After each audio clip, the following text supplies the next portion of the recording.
Welcome to the video, guys. Jit Scott here, and we're gonna do another video, another great video in my opinion, on my 1973 Satellite Sebring Plus with the Roadrunner hood. Many of you who've been long-time subscribed will know this car, but if you're new to the channel, go back in the logs and check out some videos on the build and progress of it. She's sitting really low in the back. It's because the air shocks are really low. It's really cold here in Kansas. If you can't tell, I love the Street Machine look and stance. Of course, like I said, the back end's real low, but the numbers ain't lying. You know anything about engines? This car is damn near pretty original. I mean, the original paint is autumn bronze metallic, which is pretty close to burnt orange. Really like this car, and someday she'll be back to that. But right now she's this cheapy gloss black that's faded like a bad day. The original car was this autumn bronze metallic with a black vinyl top, black interior, bucket seats, console, automatic, big block car, and it's still that, all of that pretty much, other than it's black, big block, automatic, console. But I've had this car since I was in high school. I've had it for almost 8 or 9 years, maybe even 10 almost. And just been an absolute fun car to put together. And it's a really solid car, minus there's a lot of bad body work in the car. Oh, hang on, gotta shut the door properly. Yeah, a lot of bad body work here in the rear quarters from the previous owners, along with a lot of bad wiring that we've tried to remedy and get rid of. So I think we're going to try and start this old girl for you. We're going to get straight to the point, because this car is not as cool as my Charger to a lot of people. Of course, tach, Raleigh gauges, and all that fun stuff. So we're going to set this camera up for you, and you're going to get to hear her cold start. Let's rock and roll. We're going to give her about 3 pumps and hold her halfway down. You were curious.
Don't mind her, she's being cold.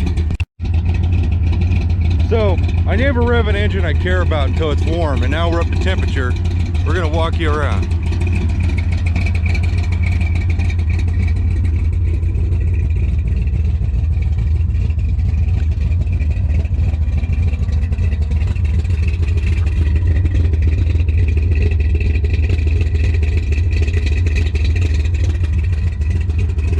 Anybody's curious about this engine, it's a 451 cubic inch stroker, and I'll tell you more about it in a second.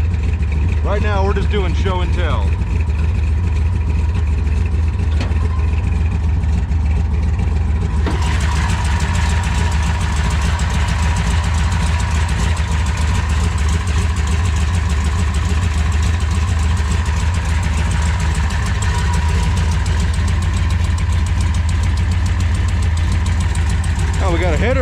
this side now. Awesome. So raise your hand if you want to hear this thing rev. All right, everybody put your hands down. I get it. We want to hear it.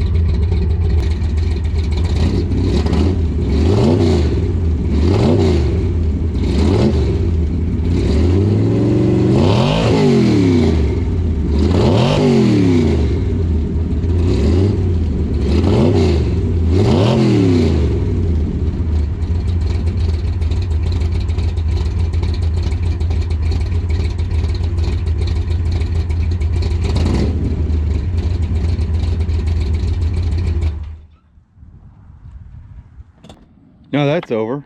I don't know why it blew smoke. Maybe because it's so cold. Maybe we got a little bit of oil past the seal. I don't know.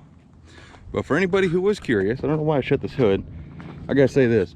Never let an idiot at a car show have free reign. I had a guy who claimed to be one of the original owners of this car. Thought he was gonna open the hood, so he opened my door at the car show, grabbed the hood release, it's inside the car, ripped it, and broke the cable. So now, let's do this. I hate people sometimes. The gall of some people just come up to your car and do shit like that is just not cool. So this is a 451 cubic inch stroker big block Mopar. What entails that is a 400 block, which is a big block, a big block 440 crankshaft that's been turned so it'll fit in the block, a 440 connecting rod, and a Keith Black stroker piston. Now what that gives you is an engine that has very low reciprocating mass, so it can rev to really high RPMs. When I was winding this thing up all the way, it was 7,500 RPM on the tach. I wish I could have showed you. She revs real high and real fast like that. Now the carburation, let me get this camera done.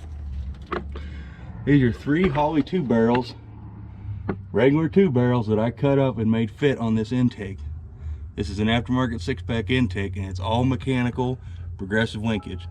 The front and rear carb are tied together through that rod, and then it's an Edelbrock dual carb linkage tying the middle to the front carburetor. And I got a better way of doing that now, but that's how I did it back then, and she runs good. The center is a 500 Holley 2 barrel, and the outboards are 2 350 carbs, which is the exact opposite of what the factory did. And it just makes more sense. You can cruise more on the part throttle on the middle carburetor, and then when you give it hell, you got 700 CFM right there, instead of the factory where you're cruising around on 350 and then you wham it and then you got 1,000 CFM. Just don't make as much sense. So I think this is better, and of course I used to drive this thing almost every day and I never had a problem out of it. And of course she's running 1 7/8 hooker headers, because that's just really the ideal header size for this engine. And like I said, this is probably one of my favorite cars. I mean, I got 3 cars. I've had this one the longest, so it stands to say this is definitely one of my favorites, just because of how long I've owned the old girl. And she gives me a lot of fits, but I do like this car. And I don't know if the horn, oh, I just unhooked the battery, so the horn's not going to work. But she's got a beat me horn, the Roadrunner horn. And I don't know who added the Roadrunner hood, or if it was a factory or dealer option or something, but I like it. Makes this car look cool. So I appreciate you guys watching this video, and hope you enjoyed. And if you liked it, maybe you'll give it a like, and maybe even leave a comment. But if you liked it enough, go check out the other videos. And if you like my stuff, subscribe, because that'd be awesome. I'd appreciate that. And if you have any questions, feel free to look me up on Facebook at Jezebel the Blue Ratty Charger. It's a fan page for that charger right there. And get in contact with me, and we can talk about cool car stories and stuff. Anyways guys, thanks for watching. I'll see you in the next one. Bye.